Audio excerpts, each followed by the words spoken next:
27 sentyabr 2020-ci il. Hal-hazırda ordumuzun artilleriya bölmələri düşməni atəş basqınına tutub.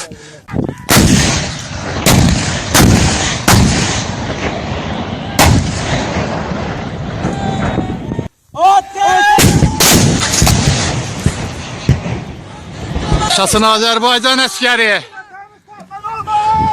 Tanrıman Türk'ün ordusunu görsün!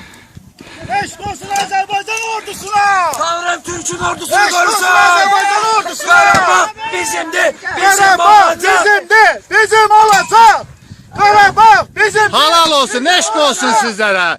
Azərbaycan xalqı sizlərlə fəxr eləyir. Sizlərlə qürurlanır. Düşmən sizin gücünüzdən qorxub geri çəkilir. Karabağ bizimdi! Bizim olacak! Eşq olsun sizə. Karabağ bizimdi! Allah hamımızın köməyi olsun. Bu yolda şəhid olaraq dönməliyik inşallah. Dönməyəcəklər. Torpaqları almayınca durası deyil. Eşq olsun Azərbaycan xalqı. Gəlmələri vətəndir, qələbədir.